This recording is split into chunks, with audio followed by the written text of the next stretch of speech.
ضرور چھوڑنی نہیں ہے۔ اسی طرح اگر آپ کے پاس پانی نہیں ہے تو آپ تیمم کر لیں، اگر ناپاک ہیں تو تیمم کر لیں تب بھی۔ اگر وضو کے لیے پانی نہیں ہے، وضو کرنا ہے تو تیمم سے، مٹی سے تیمم کر لیں، مٹی سے آپ غسل لے لیں، لیکن نماز چھوڑنی نہیں ہے، یعنی ٹھیک ہے۔ اس کے آگے ہے کہ سفر میں ہوں آپ، سفر میں ہو تو نماز کو قصر کر لیں۔ اگر آپ کو یہ اندیشہ ہے، یہ ڈر ہے، مثلا جیسے آپ کسی شادی بیاہ کے موقع پر آپ جاتے ہیں تو وہاں مثلا اگر سیکنڈ ٹائم کی شادی ہے تو ظاہر آپ کی ظہر اثر ہو جائے گی، تو آپ گھر سے ظہر کے ساتھ عصر بھی پڑھ لیں تاکہ آپ کی قضا نہ ہو جائے، ظہر کے ساتھ عصر پڑھ لیں اور پھر مغرب پڑھیں۔ اگر مغرب ہی نہیں ہے تو عشاء کے ساتھ مغرب پڑھیں۔ اگر مغرب کا وقت ہاتھ میں آیا تو عشاء کا نہیں آ رہا، جیسے لیٹ نائٹ شادیاں ہیں، تو مغرب کے ساتھ عشاء بھی پڑھ لیں تاکہ آپ کی نماز قضا نہ ہو۔ سمجھ میں آئی ہے بات؟ یعنی ظہر اثر اکٹھی پڑھ سکتے ہیں، مغرب عشاء اکٹھی پڑھ سکتے ہیں، عشاء مغرب اکٹھی پڑھ سکتے ہیں، لیکن چھوڑیں گے نہیں، اس میں ایڈجسٹمنٹ نہیں ہے، ٹھیک ہے۔ اسی طرح مثلا نماز جو ہے وہ آپ صلی اللہ علیہ وسلم نے فرمایا کہ نماز، جب نماز کے لیے بندہ کھڑا ہوتا ہے تو سیدھا کھڑا ہو، یہاں تک کہ ہر ہڈی اعتدال میں، ہی نہیں کہ اعتدال میں اپنی جگہ آ جائیں، یعنی کہ جلدی جلدی نماز نہ پڑھیں، آہستہ قیام کریں، پھر رکوع کریں، ٹھیک ہے، پھر آپ کھڑے ہوں، پھر آپ جیسے جلسے کی حالت میں ہیں، پھر سجدہ کریں تو آرام سکون کے ساتھ کریں کہ آپ کا جسم اپنا اصلی حالت میں آ جائے۔ اللہ کے سامنے جو ہے نا وہ ہمیں ادب سے ہی کھڑے رہنا چاہیے، اور نماز جو ہے وہ مطمئن ہو کر پڑھنی چاہیے۔ جیسے میں نے آپ کو پچھلی وہ ویڈیو میں بتایا کہ جب آپ کے سامنے کھانا آ جائے تو آپ پہلے کھانا کھا لیں گے، جب آپ کو مثلا پہانے کی حاجت ہو تو پیشاب کی حاجت ہو تو پہلے آپ پہانا اور پیشاب کریں، پھر بعد میں نماز ادا کریں، ٹھیک ہے۔ جب یہ آیت نازل ہوئی نا، الذین ھم فی صلاتہم خاشعون، تو آپ صلی اللہ علیہ وآلہ وسلم جو تھے وہ اپنا سر جھکا لیا کرتے تھے، یعنی نماز میں لوگوں کی حالت ہوتی کہ نماز میں اپنی نگاہیں اٹھاتے ادھر ادھر دیکھتے تھے۔ اس کی سخت، یعنی کہ سخت اس پر جو ہے نا وہ سختی کی گئی ہے، تنبیہ کیا گیا ہے بندے کو سختی سے کہ ایسا کرنے سے باز آ جائیں ورنہ ان کی نظریں اچک لی جائیں گی۔ صحیح بخاری میں یہ حدیث ہے، میں نے آپ کو پڑھ کے سنائی۔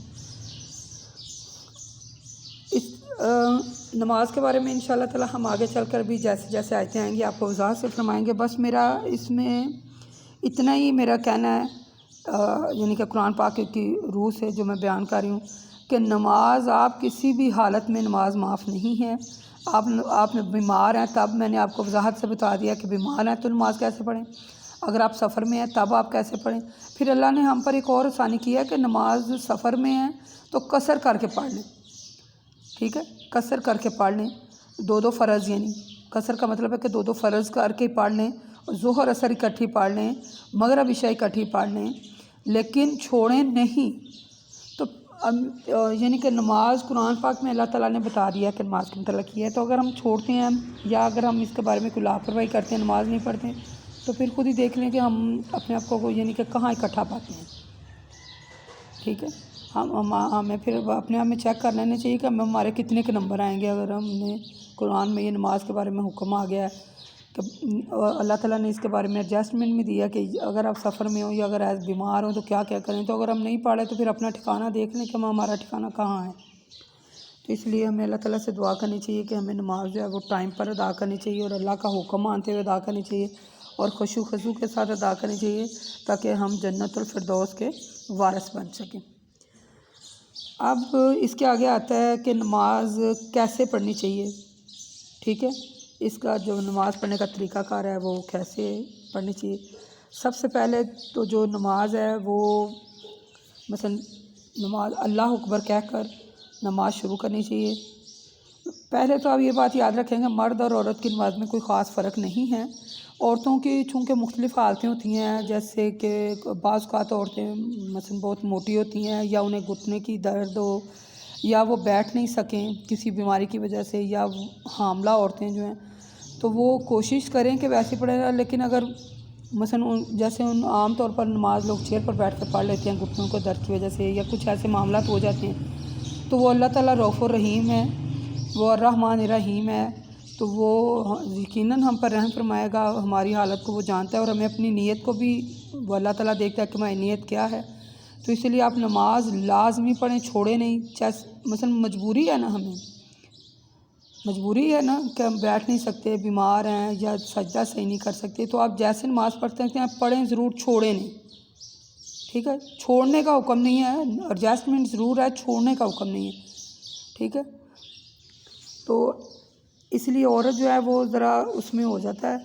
تو ویسے نماز مرد اور عورت کی نماز میں کوئی فرق نہیں ہے، لیکن عورتوں کی جیسے میں نے ابھی آپ کو بتایا، تو اللہ تعالیٰ کو تو نیت کا پتہ ہے کہ بندے کی نیت کیا ہے۔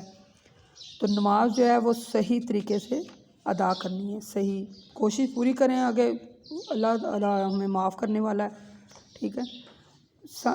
اللہ اکبر کہہ کے نماز شروع کرنی چاہیے، اور پھر سبحانک اللہم و بحمدک و تبارک اسمک یہ پڑھیں۔ اس کے بعد آپ بسم اللہ، پھر آپ سورۃ فاتحہ پڑھیں، پھر اس کے بعد کوئی سی بھی سورت ملا لیں، یعنی جب ہم کوئی سی بھی سورت ملا لیں، عام طور پر لوگ سورۃ اخلاص ہی پڑھتے ہیں، ٹھیک ہے۔ سبحانک اللہم و بحمدک و تبارک اسمک و تعالی جدک و لا الہ غیرک یہ آپ پڑھیں، ٹھیک ہے۔ تو اس کے بعد آپ اعوذ باللہ پڑھیں، ٹھیک ہے۔ اعوذ باللہ السمیع العلیم من الشیطان الرجیم من ہمزہ ونفخہ ونفثہ، یعنی کہ میں اللہ کی پناہ طلب کرتی ہوں جو سننے والا ہے، جاننے والا ہے، شیطان مردود سے، ٹھیک ہے۔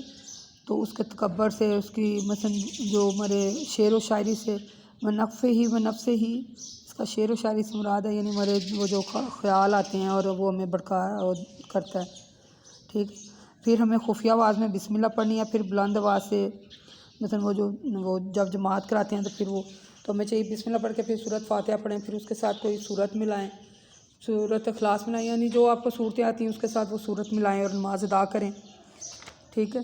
پھر جب آپ رکوع میں جاتے ہیں تو پھر اطمینان سے سبحان ربی العظیم 3 بار پڑھیں، یا جتنی بار تعداد میں 3 5 یا جتنی بار بھی آپ پڑھ سکتے ہیں پڑھیں۔ اس کے ساتھ اور بھی ہیں لیکن آپ کو آسانی کے لیے بتا رہی ہوں مثلا پڑھنے کے لیے۔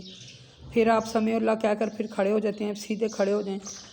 پھر آپ جو ہے وہ مثلا جب آپ سجدے کے لیے جاتے ہیں تو پھر آپ وہ 2 سجدوں کے درمیان والی یعنی آرام سے پہلا سجدے کا جب آپ بیٹھتے ہیں پھر دوسرا سجدہ کریں آرام سے، اس دوسرے سجدے میں پھر پڑھیں، پھر ایسے پہلی ہے یہ یعنی آپ کی جو رکعت ہے وہ ہوگی، اسی طرح ساری رکعتیں ادا کریں۔ پھر اتحیات وغیرہ مثلا اتحیات کے لیے جب آپ بیٹھتے ہیں تو آرام سکون سے اتحیات پڑھیں۔ مثلا اس کے آگے بھی میں آپ کو وضاحت بتاؤں گی، میں نے آپ کو موٹا موٹا بتایا کہ نماز جو ہے نا وہ مثلا ایسے پڑھیں، پاؤں سیدھے رکھیں، انگلیوں کو قبلہ رخ رکھیں، ٹھیک ہے۔ اللہ تعالیٰ سے دعا ہے اللہ تعالیٰ ہمیں صحیح نماز پڑھنے کی توفیق عطا فرمائے۔ ہاں ایک اور مین چیز اس میں ہے، تو جب وہ آپ شہادت کی انگلی مثلا جو ہے آپ صلی اللہ علیہ وسلم نے فرمایا کہ شہادت قبلہ کی طرف اشارہ کرتی ہے، جب ہم انگلی کو ہلاتے ہیں جب ہم کہتے ہیں اشہد ان لا الہ الا اللہ، تو وہ شہادت کی انگلی کو یعنی وہ حرکت دیں، ہلائیں اس کو، ٹھیک ہے۔ تو اور بھی انشاءاللہ آگے بھی چل کر نماز کے بارے میں تو میں جب ان آیات کا ذکر ہو تو پھر میں آپ کو اور بھی اس کے بارے میں وضاحت سے بتاؤں گی۔ عورتوں کے لیے مثلا خاص کر بتا رہی ہوں کہ نماز نہیں چھوڑنی، اپنے مقررہ وقت میں نماز پڑھیں اور سکون سے نماز پڑھیں، ٹھیک ہے۔ کسی بھی صورت میں نماز نہ چھوڑیں، صحیح طریقے سے ادا کریں، ٹھیک ہے۔ کسی فرقے میں نہ پڑھیں، جیسے اللہ تعالیٰ نے بتایا ہے نا طریقہ ویسے ہی آپ نماز پڑھیں۔ ہمارے لیے اللہ تعالیٰ نے بڑی زیادہ آسانی رکھی ہوئی ہے، تو یہ ہم نے مختلف فرقوں اور میں پڑھ کر تو اپنے آپ کو مشکل میں ڈال رکھا ہے۔ آپ قرآن کا ترجمہ پڑھا کریں، چاہے ایک ہی آیت پڑھیں، تو آپ کو پتہ چل جائے گا کہ انسان کی زندگی میں اللہ تعالیٰ نے کتنی آسانیاں پیدا کر رکھی ہیں۔ وما الینا الا البلاغ المبین وقولوا قولی ھذا استغفر اللہ استغفر اللہ استغفر اللہ۔ اللہ تعالیٰ ہماری کوتاہیوں کو معاف فرمائے۔ اے میرے مالک، اگر میری یہ پڑھنے میں کوئی کوتاہی ہو گئی ہے تو یا اللہ مجھے معاف فرما اور ہمارے دل میں اپنی محبت پیدا فرما۔ وقولوا قولی ھذا استغفر اللہ استغفر اللہ استغفر اللہ۔ السلام علیکم ورحمۃ اللہ وبرکاتہ۔